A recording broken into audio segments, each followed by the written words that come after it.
ओम शांति। आज 19 मार्च 2025 के साकार मधुरमा वाक्य हैं मधुबन से।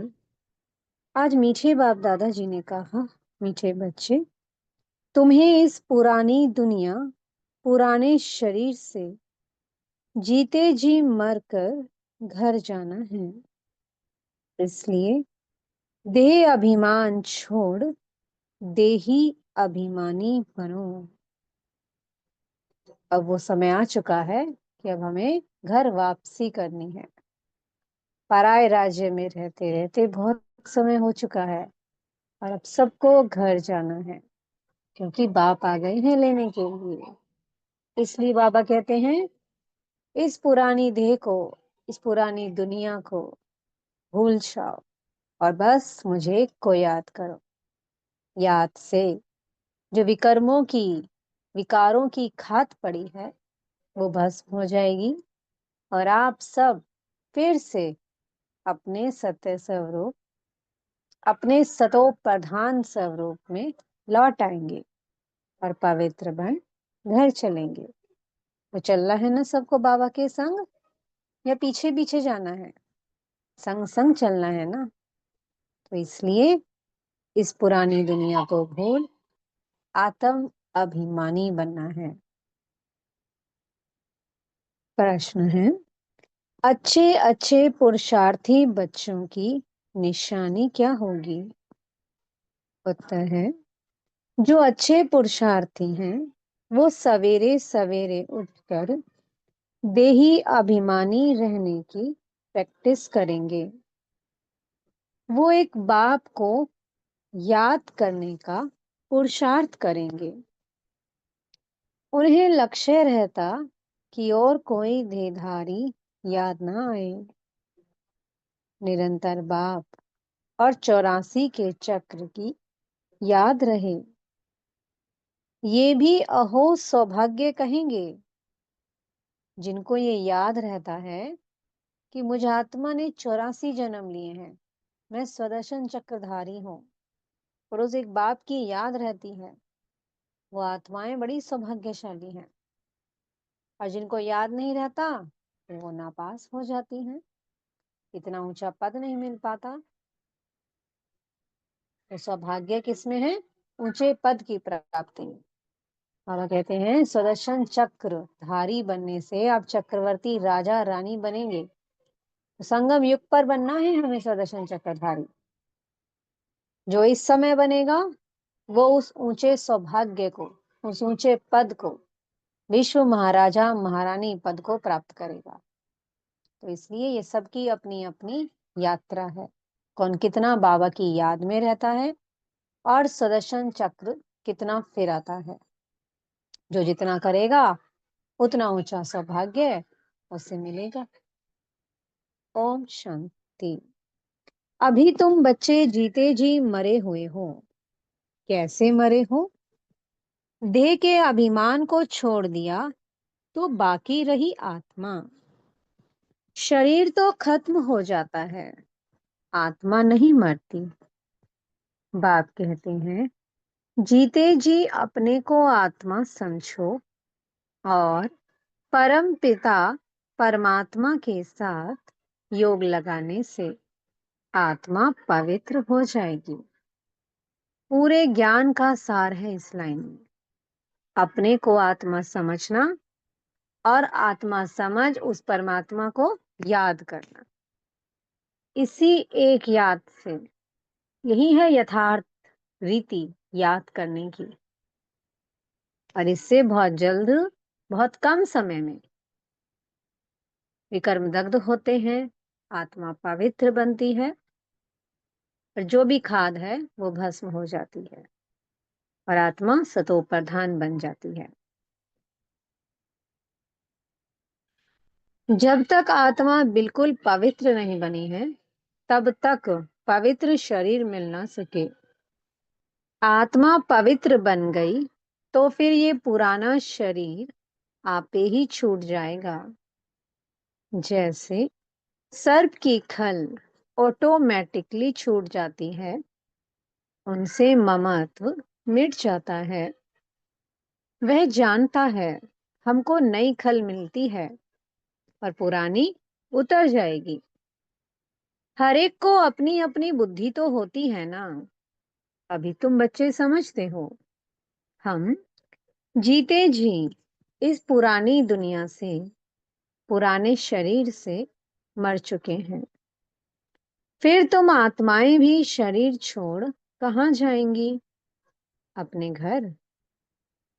पहले पहले तो ये पक्का याद करना है, हम आत्मा हैं, शरीर नहीं।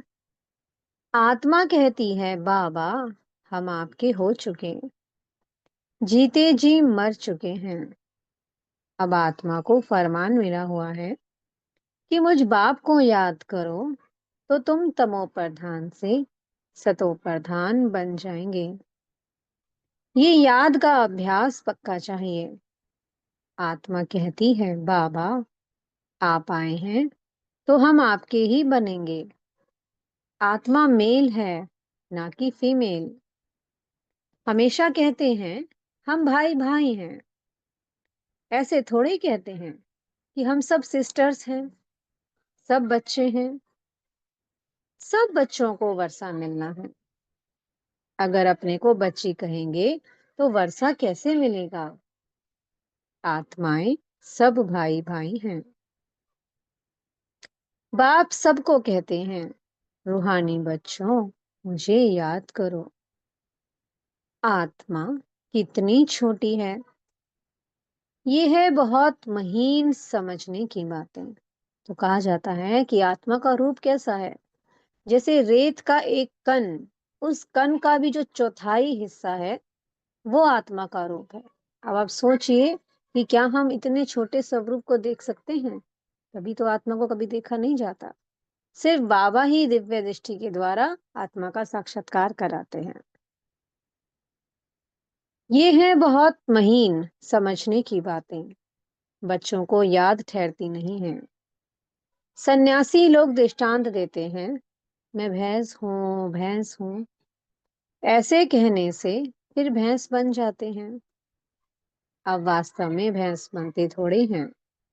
बाप तो कहते हैं अपने को आत्मा समझो। ये आत्मा और परमात्मा का ज्ञान तो कोई को है नहीं, इसलिए ऐसी ऐसी बातें कह देते हैं।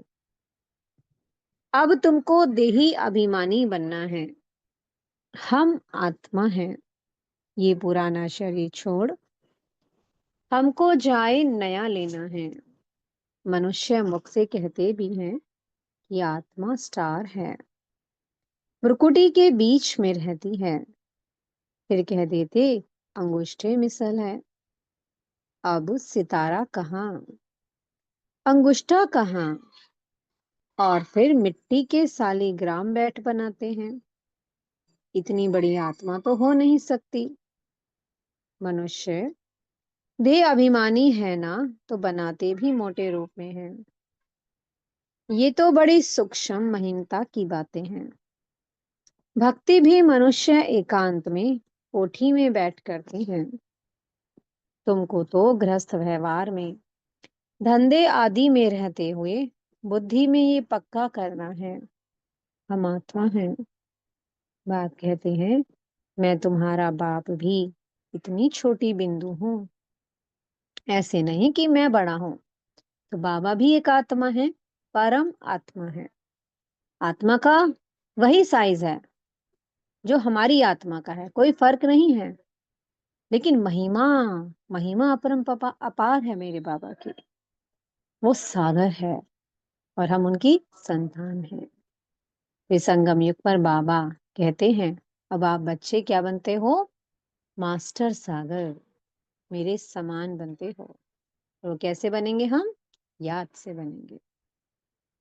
बाबा कहते हैं मैं तुम्हारा बाप भी इतनी छोटी बिंदु हूँ।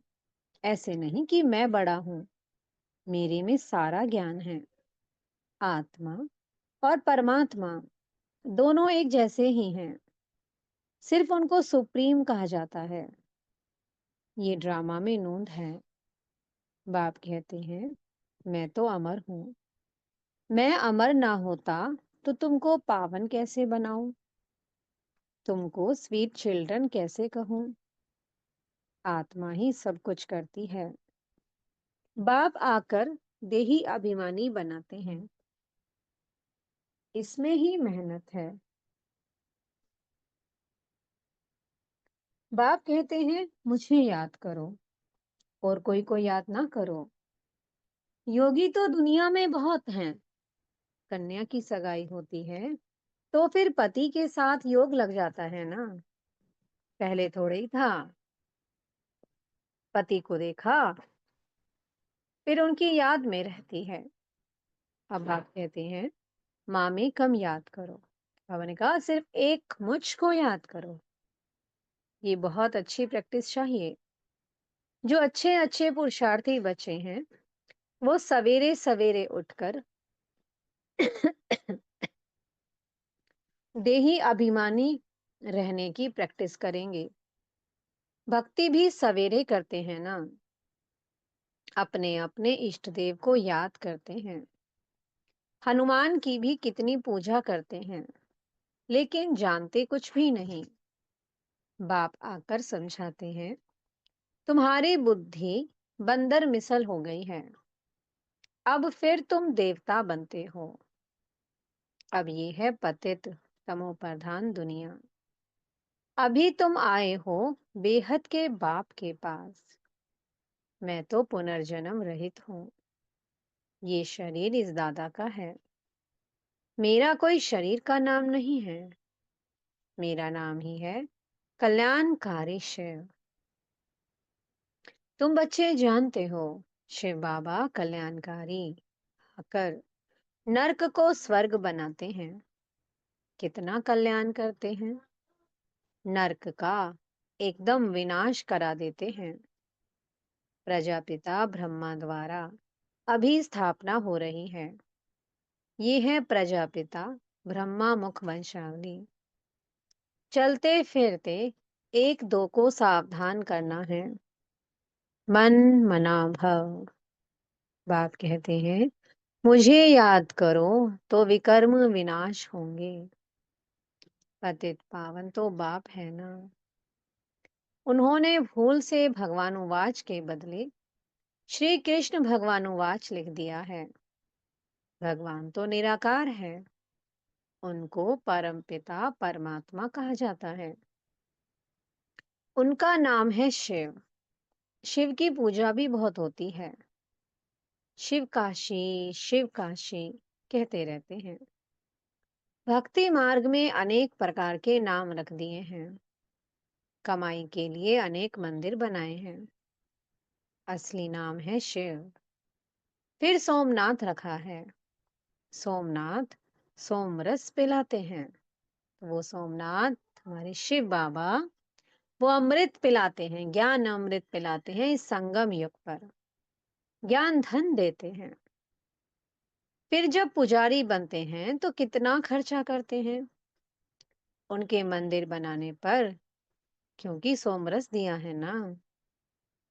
सोमनाथ के साथ सोमनाथनी भी होगी।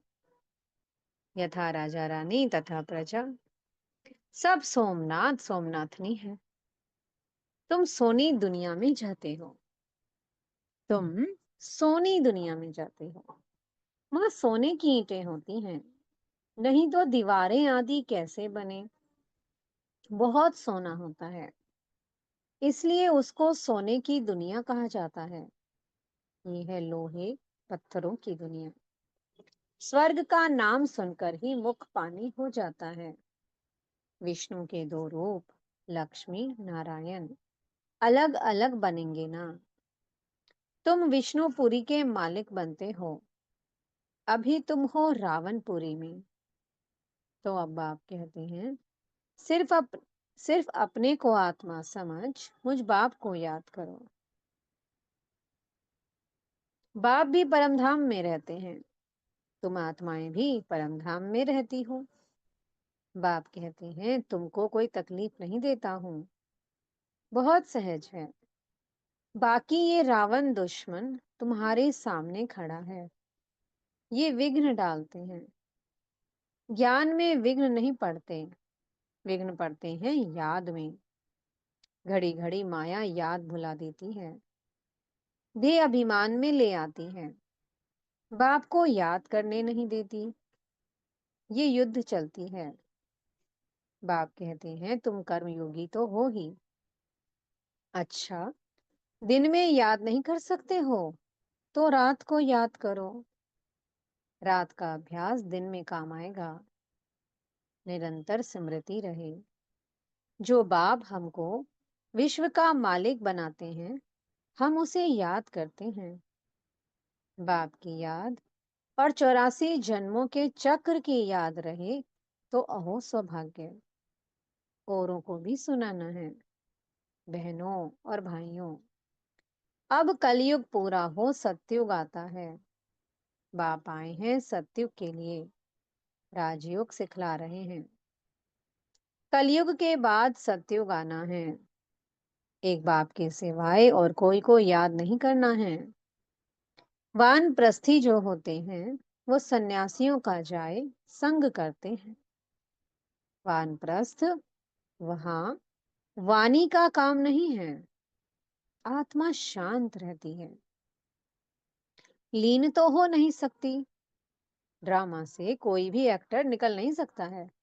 कोई अगर ये सोचे कि आत्मा परमात्मा में लीन हो जाए, उसे मोक्ष मिल जाए, नहीं, ऐसा नहीं हो सकता। क्योंकि ड्रामा में हर एक आत्मा का पार्ट है। अगर आत्मा विलीन हो गई तो उसका पार्ट खत्म। तो बाबा कहते हैं ड्रामा में से किसी का पार्ट नहीं निकल सकता, हर आत्मा को पार्ट बजाना है। इसलिए मोक्ष कभी नहीं मिलता। आत्मा मुक्ति में जाती है और जीवन मुक्ति में जाती है, लेकिन मोक्ष में नहीं जाती, क्योंकि हर आत्मा को ड्रामा में अपना पार्ट प्ले करना है। ये भी बाप ने समझाया है। एक बाप के सिवाय और कोई को याद नहीं करना है। देखते हुए भी याद ना करो। ये पुरानी दुनिया तो विनाश हो जानी है, कब्रिस्तान है ना। मुर्दों को कभी याद किया जाता है क्या? बाप कहते हैं ये सब मरे पड़े हैं। मैं आया हूँ, पतितों को पावन बनाए ले जाता हूँ। यहाँ ये सब खत्म हो जाएंगे। आजकल बॉम्ब्स आदि जो भी बनाते हैं, बहुत तीखे तीखे बनाते रहते हैं। कहते हैं यहाँ बैठे जिस पर छोड़ेंगे उस पर ही गिरेंगे। ये नूंद है, फिर से विनाश होना है। भगवान आते हैं नई दुनिया के लिए, राजयोग सिखला रहे हैं। ये महाभारत लड़ाई है जो शास्त्रों में गाई हुई है। बरोबर भगवान आए हैं स्थापना और विनाश करने। चित्र भी क्लियर है। तुम साक्षात्कार कर रहे हो। हम ये बनेंगे। यहाँ की ये पढ़ाई खत्म हो जाएगी। वहां तो बैरिस्टर, डॉक्टर आदि की दरकार नहीं होती। तुम तो यहाँ का वर्षा ले जाते हो, हुनर भी सब यहाँ से ले जाएंगे। मकान आदि बनाने वाले फर्स्ट क्लास होंगे तो वहां भी बनाएंगे। बाजार आदि भी तो होगी ना, काम तो चलेगा। यहाँ से सीखा हुआ अक्ल ले जाते हैं, क्योंकि आत्मा जब शरीर छोड़कर जाती है तो आत्मा अपने साथ क्या ले जाती है? संस्कार। तो जो संस्कार अभी आत्मा में भरे जाते हैं वो आत्मा अपने साथ ले जाएगी। साइंस से भी अच्छे हुनर सीखते हैं, वो सब वहां काम आएंगे, प्रजा में जाएंगे। तुम बच्चों को तो प्रजा में नहीं आना है। तुम आए ही हो बाबा मम्मा के तख्त नशीन बनने। बाप जो श्रीमत देते हैं उस पर चलना है। फर्स्ट क्लास श्रीमत तो एक ही देते हैं कि मुझे याद करो। कोई का भाग्य अनायास भी खुल जाता है, कोई कारण निमित्त बन पड़ता है। कुमारियों को भी बाबा कहते हैं शादी तो बर्बादी हो जाएगी, इस गटर में मत गिरो। क्या तुम बाप का नहीं मानेंगी? स्वर्ग की महारानी नहीं बनेगी? अपने साथ प्रण करना चाहिए कि हम उस दुनिया में कभी नहीं जाएंगे, उस दुनिया को याद भी नहीं करेंगे। शमशान को कभी याद करते हैं क्या? यहाँ तो तुम कहते हो कहाँ ये शरीर छूटे तो हम अपने स्वर्ग में जाएं। अब 84 जन्म पूरे हुए, अब हम अपने घर जाते हैं, औरों को भी यही सुनाना है। ये भी समझते हो, बाबा बिगर सत्यों की राजाई कोई दे नहीं सकते हैं। इस रथ को भी कर्म भोग तो होता है ना। बाप दादा की भी आपस में कभी रूरिहान चलती है। ये बाबा कहते हैं, ब्रह्मा बाबा कहते हैं कि बाबा आशीर्वाद कर दो, खांसी के लिए कोई दवाई करो या छू मंत्र से उड़ा दो। कहते हैं नहीं, ये तो भोगना ही है। ये तुम्हारा रथ लेता हूँ, उसके एवज में तो देता ही हूँ। बाकी ये तो तुम्हारा हिसाब किताब है, अंत तक कुछ ना कुछ होता रहेगा। तुम्हें आशीर्वाद करूं तो सब पर करना पड़े, क्योंकि बाबा पर भी बंधन है। अगर एक पर आशीर्वाद करेंगे तो बाबा को सब पर आशीर्वाद करनी पड़ेगी। इसलिए बाबा ने कहा सबको अपने अपने हिसाब किताब खुद ही चुकतू करने हैं। आज ये बच्ची यहाँ बैठी है, कल ट्रेन में एक्सीडेंट हो जाता है, मर पड़ती है, बाबा कहेंगे ड्रामा। ऐसे थोड़ी कह सकते कि बाबा ने पहले क्यों नहीं बताया। ऐसा कायदा नहीं है। मैं तो आता हूँ पतित से पावन बनाने, ये बतलाने थोड़े आया हूँ। ये हिसाब किताब तो तुमको अपना चुकतो करना है, इसमें आशीर्वाद की बात नहीं है। इसके लिए जाओ सन्यासियों के पास। बाबा तो बात ही एक बताते हैं। मुझे बुलाया ही इसलिए है कि हमको आकर नर्क से स्वर्ग में ले जाओ। गाते भी हैं पतित पावन सीताराम, परंतु अर्थ उल्टा निकाल दिया है। फिर राम की बैठ महिमा करते, रघुपति राघव राजा राम। बाप कहते हैं इस भक्ति मार्ग में तुमने कितने पैसे गंवाए हैं। एक गीत भी है ना, क्या कौतुक देखा, देवियों की मूर्तियां बनाए, पूजा कर फिर समुद्र में डुबो देते हैं। अब समझ में आता है कि कितने पैसे बर्बाद करते हैं। फिर भी ये होगा, क्योंकि ड्रामा हूबहू रिपीट हो रहा है। ये ड्रामा की नोंद है, हर कल्प यही होना है। सत्युग में तो ऐसा काम होता ही नहीं, सेकंड बाय सेकंड की नोंद है। कल्प बाद फिर यही बात रिपीट होगी। ड्रामा को बड़ा अच्छी रीति समझना चाहिए। अच्छा, कोई जास्ती नहीं याद कर सकते हैं तो बाप कहते हैं सिर्फ अल्फ और बे, यानी कि बाप और बादशाही को याद करो। अंदर में यही धुन लगा दो कि हम आत्मा कैसे 84 का चक्कर लगा कर आए हैं। चित्रों पर समझाओ, बहुत सहज है। ये है रूहानी बच्चों से रूरिहान। बाप रूरिहान करते ही हैं बच्चों से, और कोई से तो कर ना सके। बाप कहते हैं अपने को आत्मा समझो, आत्मा ही सब कुछ करती है। बाप याद दिलाते हैं तुमने 84 जन्म लिए हैं, मनुष्य ही बने हैं। जैसे बाप ऑर्डिनेंस निकालते हैं कि विकार में नहीं जाना है, ऐसे ये भी ऑर्डिनेंस निकालते हैं कि किसको रोना नहीं है। सत्युग त्रेता में कभी कोई रोते नहीं, छोटे बच्चे भी नहीं रोते, रोने का हुक्म ही नहीं है। वो है ही हर्षित रहने की दुनिया, उसकी प्रैक्टिस सारी यहाँ करनी है। अच्छा, मीठे मीठे सी की लदे बच्चों प्रति माता पिता बाप दादा का याद प्यार और गुड मॉर्निंग। रूहानी बाप की रूहानी बच्चों को नमस्ते। हम रूहानी बच्चों की मीठे मीठे रूहानी बाप दादा जी को बहुत बहुत याद प्यार, गुड मॉर्निंग और नमस्ते। धारणा के लिए मुख्य सार है, पहला पॉइंट, बाप से आशीर्वाद मांगने की बजाय याद की यात्रा से अपना सब हिसाब चुकतू करना है, पावन बनने का पुरुषार्थ करना है। इस ड्रामा को यथार्थ रीति समझना है।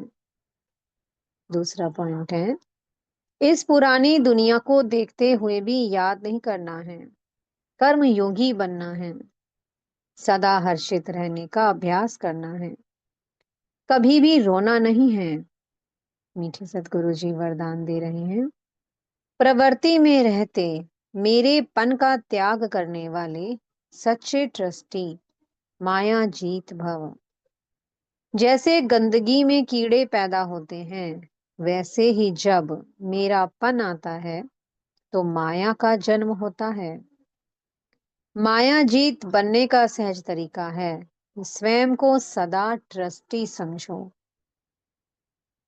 ब्रह्मा कुमार माना ट्रस्टी। ट्रस्टी की किसी में भी अटैचमेंट नहीं होती, क्योंकि उनमें मेरापन नहीं होता। गृहस्थी समझेंगे तो माया आएगी, और ट्रस्टी समझेंगे तो माया भाग जाएगी। इसलिए न्यारे होकर फिर प्रवृत्ति के कार्य में आओ तो माया प्रूफ रहेंगे। स्लोगन है, जहां अभिमान होता है वहां अपमान की फीलिंग जरूर आती है। अव्यक्त इशारे हैं, सत्यता और सभ्यता रूपी कल्चर को अपनाओ। आपकी आंतरिक स्वच्छता, सत्यता उठने में, बोलने में, बैठने में, सेवा करने में लोगों को अनुभव हो, तब परमात्म प्रत्यक्षता के निमित्त बन सकेंगे। इसके लिए पवित्रता की क्षमा सदा जलती रहे, जरा भी हलचल में ना आए। जितना पवित्रता की क्षमा अचल होगी, उतना सहज सभी बाप को पहचान सकेंगे। ओम शांति। बहुत बहुत शुक्रिया प्यारे प्यारे हमारे मीठे मीठे बाप दादा जी का। ओम शांति।